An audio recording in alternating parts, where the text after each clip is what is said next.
que vous êtes prêts ce matin? Dis à ton voisin, est-ce que tu es prêt? Alléluia. J'ai une parole pour vous ce matin. Une parole d'encouragement et de force. Parce que celui qui vit en nous est plus grand que celui qui est dans le monde. Parce que si Dieu est avec vous, qui sera contre vous? Est-ce que vous réalisez la puissance de ces paroles? Si Dieu est avec vous, ce matin, si Dieu est avec vous, qui sera contre vous? Le psalmiste a dit, qui peut en vouloir à ma vie? Qui peut me faire du mal quand Dieu est avec moi? Dieu est avec vous ce matin. Vous n'êtes peut-être pas parfait, vous n'êtes peut-être pas les meilleurs du monde, mais Dieu est avec vous. Vous êtes les enfants de Dieu. Vous êtes les enfants du royaume. Et je vous ai déjà prêché sur le royaume. Et je veux que votre esprit s'ouvre ce matin. Je veux que votre cœur s'ouvre afin que vous montiez dans une nouvelle dimension d'autorité et de puissance, de confiance et d'assurance. Alléluia. Mes amis, il y a quelque chose de merveilleux à propos de Dieu. Il y a quelque chose de merveilleux, d'exceptionnel à propos de notre relation avec Dieu. Vous savez, en tant qu'enfants de Dieu, nous avons des privilèges extraordinaires. Et ce matin, je vais vous parler d'un de nos privilèges qui est absolument extraordinaire. Alléluia. J'aimerais vous dire ce matin qu'avec Dieu, tu ne peux pas échouer. Avec Dieu, tu ne peux pas échouer. Dieu n'a pas inscrit l'échec au programme de ta vie. Mais Dieu a inscrit la réussite, le succès et le bonheur. Oui, le bonheur et la grâce m'accompagneront tous les jours de ma vie. Ce n'est pas la détresse qui va m'accompagner. Ce n'est pas la pauvreté qui va m'accompagner. Ce n'est pas le manque, ce n'est pas la dépression qui va m'accompagner. C'est le bonheur et la grâce m'accompagneront tous les jours de ma vie. Et j'habiterai dans la maison de l'Éternel. C'est pourquoi on a besoin d'être dans la maison de l'Éternel, parce que le bonheur et la grâce est relié à la maison de l'Éternel. Alléluia. Il n'y a pas de bonheur à être loin de la maison de Dieu. Mais il y a de la joie d'être dans la maison de Dieu. Il y a de la joie d'être proche de Dieu. Mes amis, j'aimerais vous dire ce matin, avec Dieu, vous ne pourrez jamais échouer. Avec Dieu, vous ne pouvez jamais échouer. Et c'est réellement un des privilèges que nous avons d'être dans le royaume de Dieu. Le royaume de Dieu, à partir du moment où nous avons fait de Jésus notre Seigneur et notre Sauveur, nous nous sommes placés sur de nouvelles lois. Nous nous sommes placés sur un nouveau fondement. Nous sommes entrés dans un nouveau royaume qui fonctionne selon un autre fonctionnement que celui du monde. Parce que dans le monde, vous pouvez échouer. Dans le monde, il y a l'échec, la destruction. Mais dans le royaume de Dieu, il n'y a pas l'échec à votre programme. Vous ne pouvez jamais échouer parce que Dieu, pas parce que vous, mais parce que Dieu va faire en sorte que rien de ce qui vous arrive dans votre vie ne sera un échec. Et Dieu va toujours vous faire passer de l'échec au triomphe. Dieu va toujours vous faire triompher. J'aimerais que vous réalisiez cela parce que ce ne sont pas juste des paroles. C'est la parole de Dieu. Dieu va toujours te faire triompher dans quelques situations ou même dans quelques marasmes puisse se trouver ta vie. Dieu va trouver une issue pour t'en faire sortir et tirer la gloire de quoi que ce soit qui se passe dans ta vie. Est-ce que quelqu'un m'entend ce matin? Peut-être aujourd'hui vous êtes blessé. Peut-être dans votre vie, dans votre passé, vous avez été blessé par la vie. Peut-être vous avez été brisé par votre passé. Peut-être vous êtes aujourd'hui même dans des situations difficiles. Peut-être vous avez subi le rejet, l'injustice, l'abandon. Peut-être certaines personnes et beaucoup de gens ont été victimes d'abus sexuels. Combien ça détruit la vie des gens. Peut-être victimes de violences. Toutes ces situations qui sont si terribles. Peut-être aujourd'hui, vous vous sentez dans une situation d'échec, qu'il y a des choses qui ne marchent pas pour vous. Vous avez l'impression qu'il n'y a pas d'issue, que vous n'allez pas réussir, que vous n'allez pas aboutir et vous ne comprenez pas pourquoi. Peut-être que vous avez fait des erreurs dans votre vie et qu'aujourd'hui, vous en mangez les fruits, ces fruits qui agacent vos dents et qui sont aigre et amer. Mais néanmoins, j'aimerais vous dire ce matin, Dieu va vous faire triompher de toutes ces situations parce que c'est la bonté de Dieu. Parce que c'est la bonté de Dieu. Et quand vous allez écouter ce message, et après avoir reçu ce message, vous allez aimer Dieu au double de ce que vous l'aimez maintenant. Mes amis, quand vous découvrez qui est votre Père, parce que, mes amis, notre amour pour Dieu est en fonction de la révélation que nous avons de lui. Si nous avons une toute petite révélation de Dieu, nous allons avoir un tout petit amour pour Dieu. Mais plus je m'approche de Dieu et plus j'ai la révélation de qui il est, quelle est sa nature, quel est son caractère, et qu'est-ce qu'il peut faire et produire dans ma vie, alors mon amour pour Dieu double, triple et quadruple. Alors je suis rattachée à lui le matin lorsque je me lève, le soir lorsque je me couche. Toute la journée, mon cœur chante des louanges au Seigneur parce que mon Dieu, alléluia, il n'y en a pas un comme lui. Je veux dire, il n'y en a pas un comme lui. Il n'y a personne comme Jésus. Il n'y a personne qui est mort pour vous, pour vos péchés comme Jésus. La Bible dit, voyez quel amour le Père nous a témoigné en nous appelant enfants de Dieu. Je ne sais pas si vous réalisez la puissance de ce privilège, mais moi, je suis une fille de Dieu. Et vous, vous êtes une fille de Dieu. Et vous êtes un fils de Dieu. Et j'ai un Père dans les cieux qui dit que je suis la prunelle de ses yeux, qu'il m'a inscrit sur le paume de sa main. Alléluia! Qu'est-ce que Dieu ne ferait pas pour moi? Qu'est-ce que Dieu ne ferait pas pour vous? Ça, c'est l'amour de Dieu. Dieu a tellement d'amour pour vous qu'il vous a transplanté dans un royaume de puissance et de gloire, dans lequel toutes vos erreurs, même vos propres erreurs, les erreurs que vous avez faites vous-même, les choses dans lesquelles, selon le système du monde, vous seriez abandonnés à vos propres erreurs, Dieu ne va pas vous laisser vous abandonner à vos propres erreurs. Dieu va vous restaurer dans sa gloire parce qu'il va changer et transformer tous vos échecs en triomphe. Ça, c'est mon Dieu. Ça, c'est le Dieu que je sers. Alléluia. Tournez avec moi dans 2 Corinthiens. Parce que je vais vous le prouver par la parole de Dieu maintenant. Il ne s'agit pas de le dire. Il s'agit de le prouver. Tournez avec moi dans 2 Corinthiens 2 au verset 14. Et c'est l'apôtre Paul qui parle. Et l'apôtre Paul, avant de nous dire ces quelques paroles, parle notamment des différents problèmes qu'il y a dans l'Église, des différents problèmes avec les Corinthiens, parle de Tite qu'il n'a pas pu retrouver, et toute espèce de situation. Parce que dans la vie, il y a toute espèce de situation. Dans la vie, il y a des problèmes qui viennent, il y a des situations à gérer qui ne sont pas toujours faciles. Mais néanmoins, Paul dit, et il conclut, il dit au verset 14, 2 Corinthiens 2, 14, si vous êtes avec moi, il est écrit « Grâce soit rendue à Dieu ». Grâce soit rendue à Dieu. Et moi, je vous dis, grâce soit rendue à Dieu. Qui nous fait toujours triompher. Oh, qui nous fait toujours triompher en Christ. Et qui répand par nous en tout lieu l'odeur de sa connaissance. Alléluia. Ce matin, j'aimerais vous dire, grâce soit rendue à Dieu. Gloire soit rendue à Dieu. Qui nous fait toujours triompher. Répétez, toujours triompher. Dieu nous fait toujours triompher. Ça, c'est une bonne nouvelle. Mais l'évangile est une bonne nouvelle. C'est la bonne nouvelle de notre salut. Alléluia.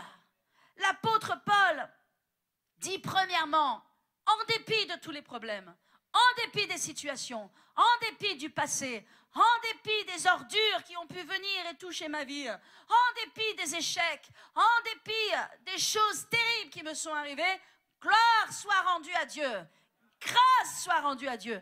L'apôtre Paul était capable de louer Dieu pour toutes les situations. Nous ne louons pas Dieu pour les problèmes. Nous ne louons pas Dieu pour le diable. Nous louons Dieu de ce que Dieu est capable de nous sortir des problèmes. Nous louons Dieu de ce que les problèmes ne peuvent pas nous retenir éternellement. Nous louons Dieu parce que nous connaissons l'issue des choses.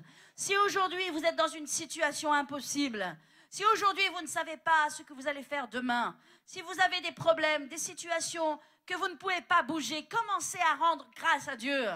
Parce que Dieu vous fait toujours triompher. Il va vous faire triompher.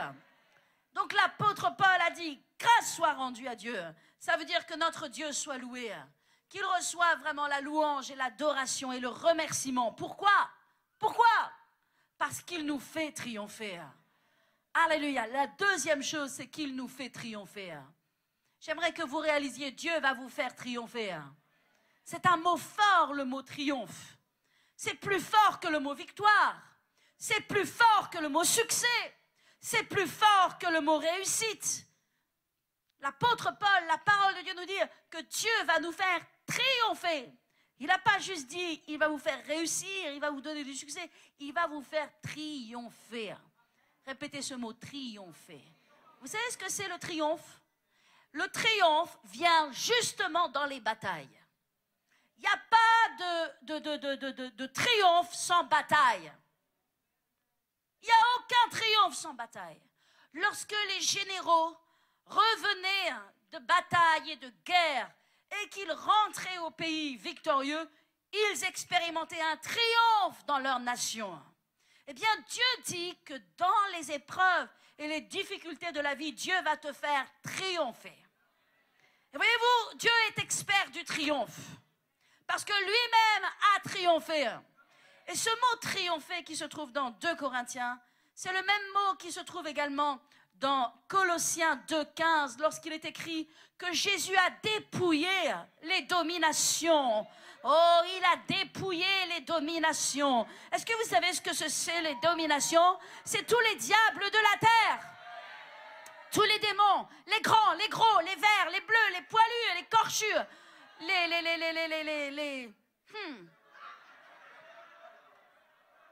ceux qui sont en bas, ceux qui sont en haut, les autorités, les princes de ce monde de ténèbres. Christ les a dépouillés. La Bible dit, il a dépouillé les dominations en triomphant d'elles par la croix. Ouh! Dieu sait ce que c'est que le triomphe. Jésus a triomphé des dominations et des autorités. Et aujourd'hui, le diable est sous vos pieds. Alléluia. Dieu n'a pas mis le diable sur votre tête, il a mis le diable sous vos pieds. Il a mis toutes les choses de cette terre sous vos pieds. Alléluia. En triomphant d'elle par la croix. Je vais vous dire une chose. Les échecs sont pour un temps. Mais la victoire est pour tout le temps. Lorsque le diable a tenu Jésus, oh, le premier jour, c'était un jour de réjouissance. Lorsque Jésus a été accusé à tort, lorsqu'on l'a pris dans le jardin, lorsqu'on l'a amené devant le tribunal, lorsqu'on l'a accusé injustement, lorsqu'on l'a frappé, lorsqu'on l'a fouetté, lorsqu'on lui a craché au visage. Oh, le premier jour, c'était un jour de joie. Le deuxième jour, c'était aussi un jour de joie pour l'ennemi. Oh, lorsque Jésus est mort, enfin, il a pu le prendre, l'amener dans les bas-fonds de la terre et le retenir. C'était un jour de joie.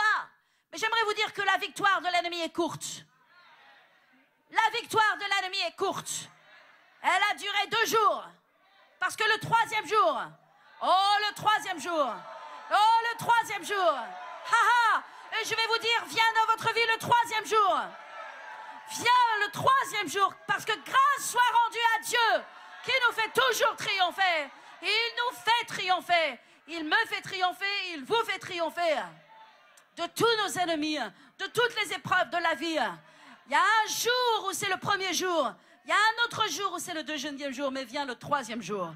Puis vient le 4e jour. Puis vient le 5e jour. Puis vient le 6e jour.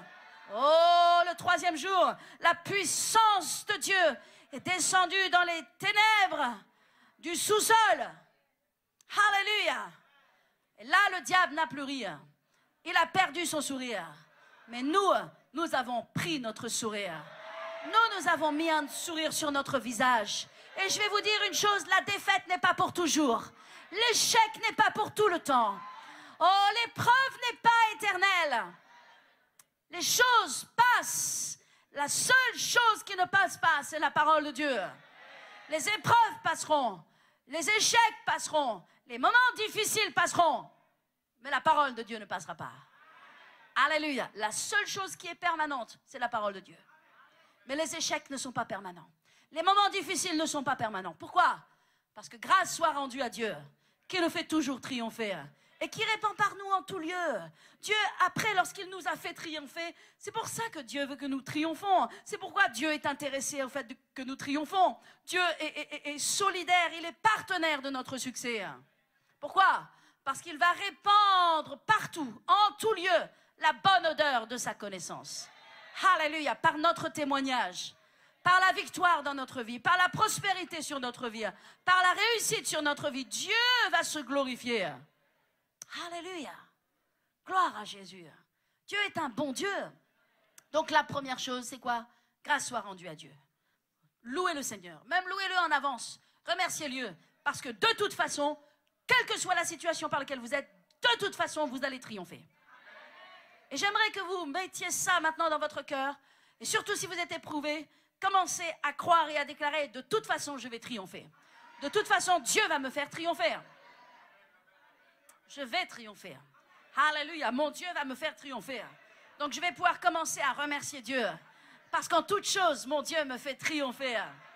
Il va répandre partout en tout lieu la bonne odeur de sa connaissance, au travers de mon triomphe, au travers de ma réussite. Alléluia. Mais vous savez ce que j'aime dans ce verset? C'est non seulement grâce soit rendue à Dieu, qui nous fait triompher, mais j'aime le mot toujours. Parce que vous devez comprendre, c'est la parole de Dieu. Alléluia, c'est pas ma parole à moi. Je suis pas en train de vous dire mes paroles à moi, je suis en train de vous répéter les paroles de Dieu. Et je suis en train de vous les expliquer. La Bible dit que non seulement il nous fait triompher, mais la Bible dit qu'il nous fait toujours triompher. Et j'aimerais que ça rentre dans votre cœur parce que ça a besoin de descendre. Dieu nous fait toujours, toujours, toujours, toujours, en toutes circonstances, sur toute situation, sur tout ce que le diable veut faire. Dieu nous fait toujours, toujours, toujours, toujours, toujours triompher. Alléluia. Toujours. Oh, vous dites, j'ai été blessée dans ma vie. J'ai souffert. J'ai vécu l'inceste. J'ai vécu l'abus sexuel. J'ai vécu toute espèce de choses dans ma vie. Et je vais vous dire, ce sont des choses difficiles à vivre. Mais Dieu peut sortir la splendeur des cendres. Dieu peut sortir la beauté de l'horreur. Dieu peut faire jaillir le meilleur du pire. Je crois que Dieu, quelque part, a une entreprise de transformation des déchets, de transformation des débris, de toutes les ordures qui ont pu se passer ou qui se passent aujourd'hui dans notre vie.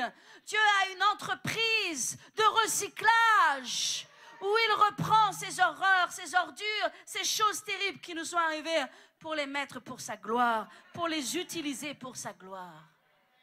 C'est pourquoi il nous fait toujours triompher, parce qu'il est capable de prendre les choses difficiles de notre vie, les transformer au travers d'un processus divin et céleste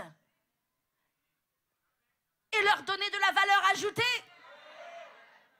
Il met de la valeur ajoutée sur les choses parfois terribles qui nous sont arrivées pour sa gloire.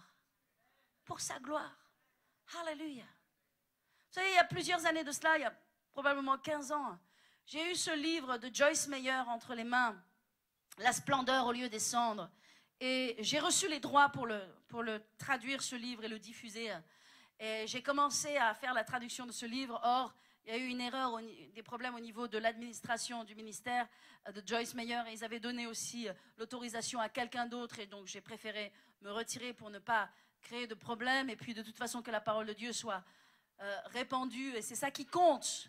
Mais quand j'ai commencé à lire ce livre, La splendeur au lieu des cendres, si on voit la vie de cette femme, et je dis et je vous parle, et je parle à votre cœur, et je parle à vous qui avez subi peut-être la honte, le rejet, l'abandon, mais ne négligez pas ces choses, ne les prenez pas comme des choses qu'il faut rejeter ou abandonner lorsque Dieu peut les transformer pour sa gloire.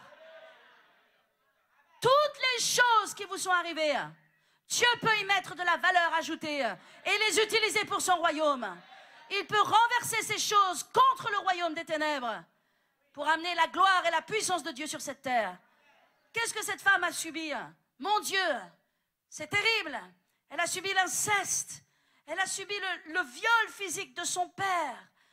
Alcoolique, Elle a grandi dans un milieu de violence. Mais c'est terrible. Tout le monde prendrait ce passé et le mettrait à la poubelle et essaierait de le cacher quelque part. Mais ne cachez pas ce que Dieu, ce que le diable a fait dans votre vie lorsque Dieu peut l'utiliser pour sa gloire. Lorsqu'il peut en faire une flèche, lorsqu'il peut en faire une hache par lequel il va couper, trancher les liens de la vie des autres.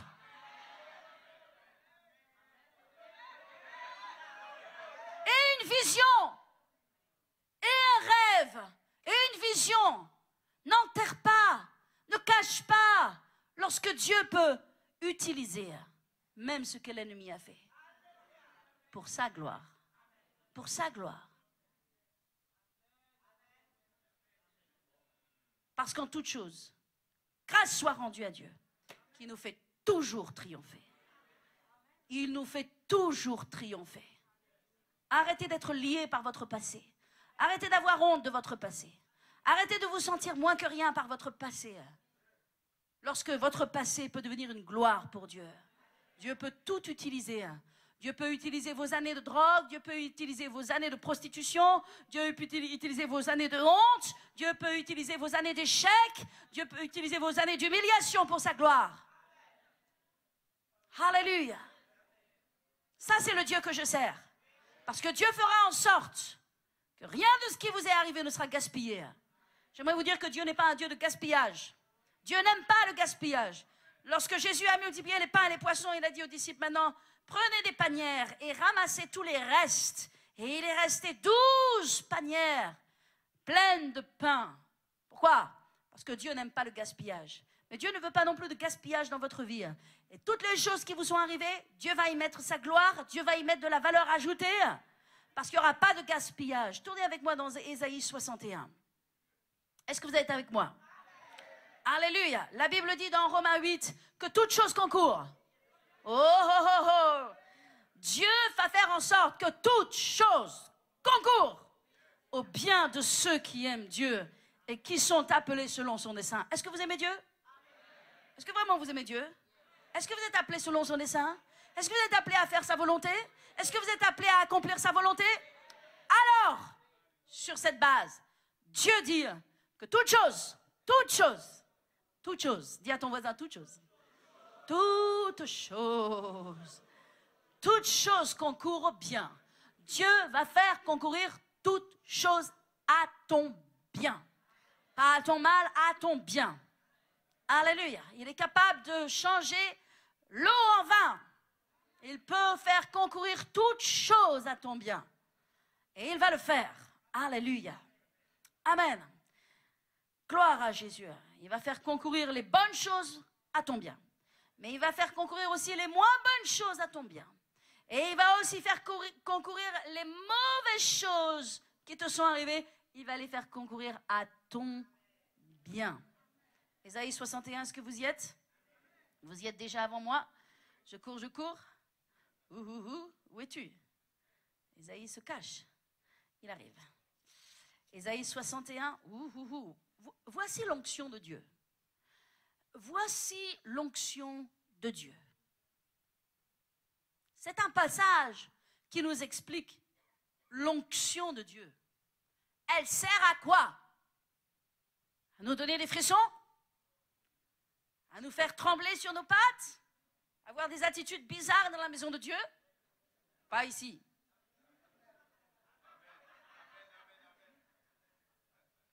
À quoi sert l'onction? Jésus a dit, l'Esprit du Seigneur est sur moi car il m'a oint. À quoi sert l'onction? Pour porter une bonne nouvelle aux malheureux. Il m'a envoyé pour guérir ceux qui ont le cœur brisé, pour proclamer aux captifs la liberté et aux prisonniers la délivrance, pour publier une année de grâce de l'Éternel et un jour de vengeance de notre Dieu, pour consoler tous les affligés. Et maintenant, il est écrit, verset 3, pour accorder aux affligés de Sion, pour leur donner un diadème au lieu des cendres. Voilà ce à quoi sert l'onction. Pour vous donner un diadème au lieu des cendres. Peut-être vous dites aujourd'hui, je suis assis dans les cendres, je suis assis dans la honte, je suis assis dans le manque, je suis assis dans l'échec. L'onction de Dieu vient sur toi ce matin, mon ami. Et il va mettre un diadème au lieu des cendres. Amen. Pour leur donner un diadème au lieu des cendres, une huile de joie au lieu du deuil, un vêtement de louange au lieu d'un esprit abattu, afin qu'on les appelle les térébintes de la justice, une plantation de l'Éternel pour servir à quoi? À sa gloire. Pourquoi est-ce que Dieu va vous faire triompher? Pour sa gloire. Ça va servir à quoi? À sa gloire. Maintenant, regardez au verset 4. Ils rebâtiront sur d'anciennes ruines. Y a-t-il eu des ruines dans votre vie?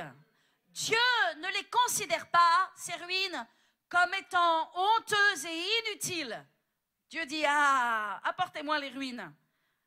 Donnez-moi les ruines, je vais en faire quelque chose. Lorsqu'ils ont rebâti le temple, Néhémie est allé. 3 jours, il a tourné autour des murailles. Et qu'est-ce qu'il a vu? Que les pierres même étaient brûlées. Je ne savais pas que les pierres pouvaient brûler. Mais il a vu que les pierres même étaient brûlées. Néhémie n'a pas dit, enlevez les pierres brûlées, jetez tout ce qui est endommagé. Non, Néhémie a réutilisé et a restauré tout ce qui avait été endommagé. Amen. Et moi, je veux vous dire que tout ce qui a été endommagé dans votre vie, Dieu va le restaurer. Parce qu'il est le réparateur des brèches. Alléluia. Il est celui qui rebâtit sur d'anciennes ruines. Il est écrit, ils rebâtiront sur d'anciennes ruines, ils relèveront d'antiques décombres, ils renouvelleront les villes ravagées, détruites depuis longtemps.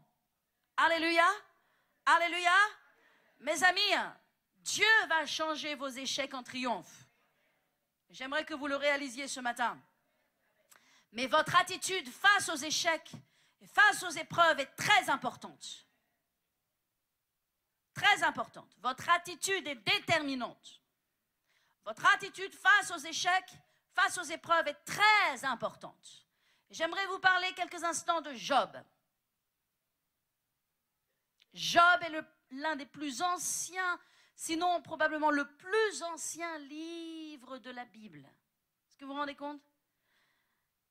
Le plus ancien livre de la Bible. Job, la Bible nous dit, était un homme juste. C'était un homme qui craignait Dieu. C'était un homme qui aimait Dieu. Et voici, Satan vient dans la présence de Dieu. Et Satan dit à Dieu, tu vois là cet homme-là. Dieu dit à Satan, tu vois Job, tu vois mon serviteur. Tu vois comment il est juste, tu vois comme il est intègre. Et Satan dit, oh mais s'il n'avait pas tout ce qu'il avait, si tu ne l'avais pas béni avec tellement de choses, il ne te serait pas si fidèle, mais enlève-lui ce que tu lui as donné. Et tu verras, il te maudira en face. Oh, Dieu dit, attends, tu ne connais pas mon serviteur. Parce que je vais vous dire une chose, Dieu a confiance en nous. Dieu a confiance dans ses enfants. Et là, Dieu s'est vanté de Job. Alléluia. Il s'est vanté de Job. Il a dit à Satan, tu dis ça sur mon serviteur? Vous savez, la Bible dit que Satan est l'accusateur des frères. Et Satan vient accuser dans la présence de Dieu. Mais Dieu s'est vanté de Job. Il a dit, non, tu ne connais pas qui est Job. Moi, je sais qui est Job. Je te permets donc de toucher à tout ce qu'il a, mais tu n'as pas le droit de toucher à sa vie. Et la Bible nous raconte l'histoire de Job. Et qu'en un instant, en un jour, Job a tout perdu. Toutes les choses qu'il aimait, toutes les choses qu'il possédait. Ses serviteurs, ses chameaux, sa famille, sa propriété, toute sa richesse. Job a tout perdu. Quelle situation terrible. Quelle situation tragique.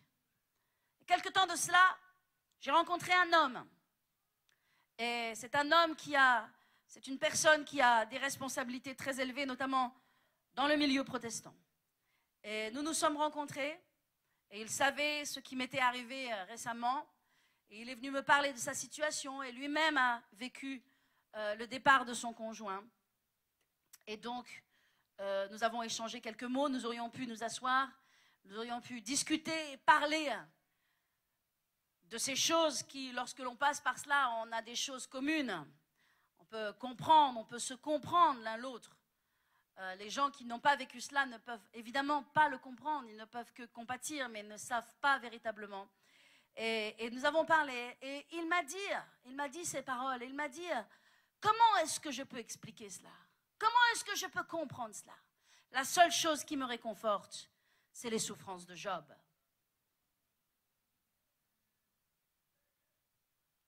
C'était difficile de lui parler dans cette situation.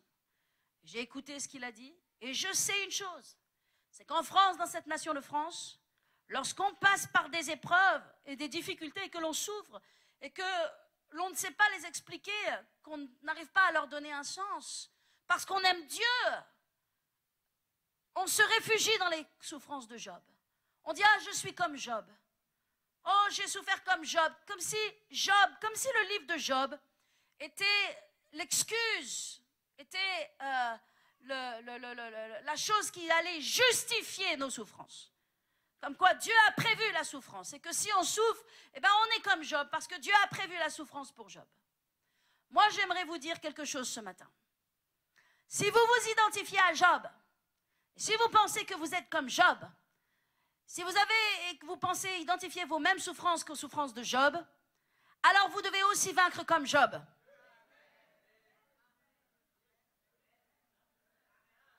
Vous ne pouvez pas juste prendre un côté de la face. Vous ne pouvez pas juste prendre le pile. Il faut prendre le pile et le face. Parce que les épreuves dans la vie, ça existe. Les échecs, ça existe. Les moments difficiles, ça existe. Mais la Bible dit, ma Bible dit, que grâce soit rendue à Dieu, qui nous fait toujours triompher. Qui nous fait toujours triompher. Et mes amis, si vous vous identifiez aux souffrances de Paul, alors vous allez devoir aussi vaincre comme, Job. Parce que le livre de Job n'est pas un livre qui exalte la douleur, qui magnifie la souffrance et la défaite. Non, le livre de Job, c'est un livre sur la victoire.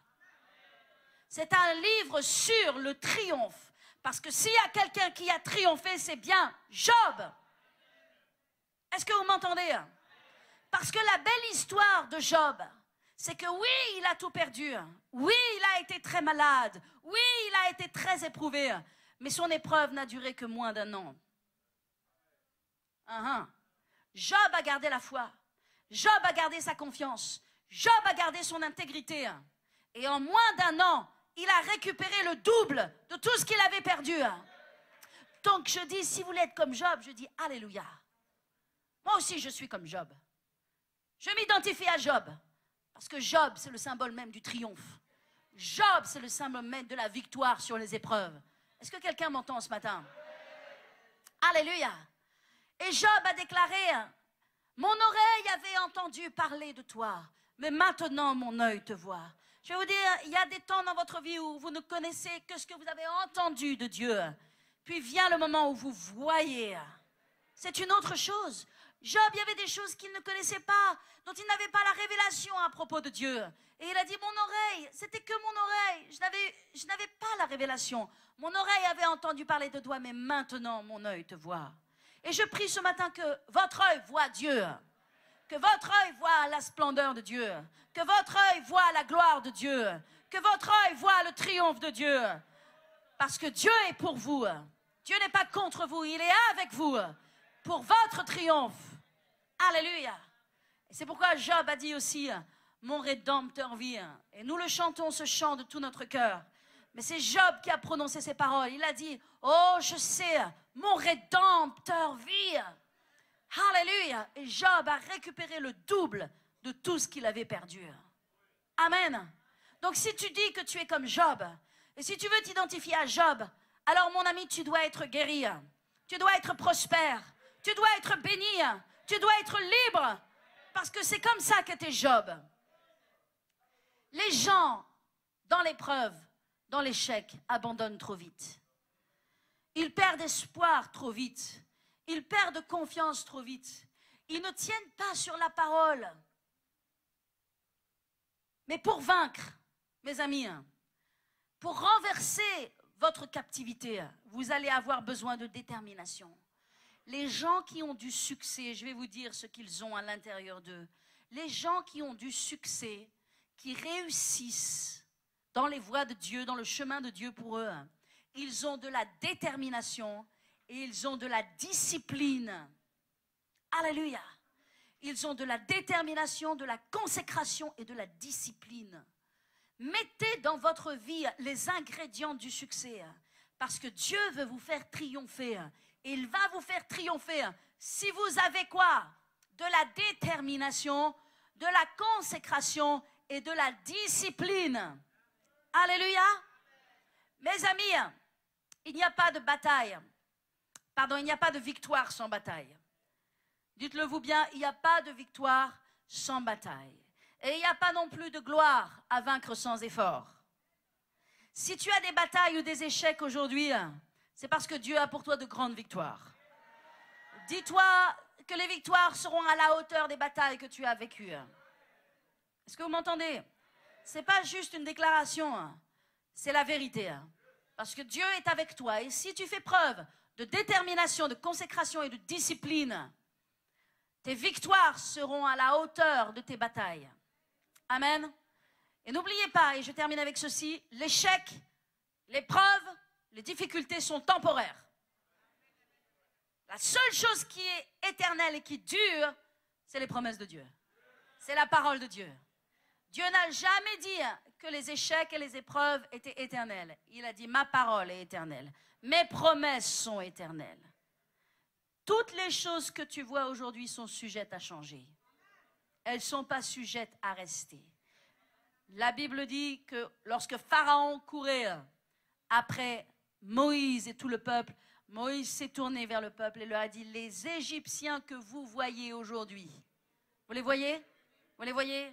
Vous ne les verrez plus. Alléluia. Et Dieu les a fait triompher. Combien de personnes dans la Bible, Dieu fait triompher les gens. Dieu va faire triompher cette église. Dieu va faire triompher votre vie. Dieu va vous faire triompher dans toutes les situations si vous savez comment agir face à l'épreuve et face à l'échec. Si vous faites preuve de détermination, de consécration et de discipline. Alléluia. Que Dieu soit loué ce matin. Amen.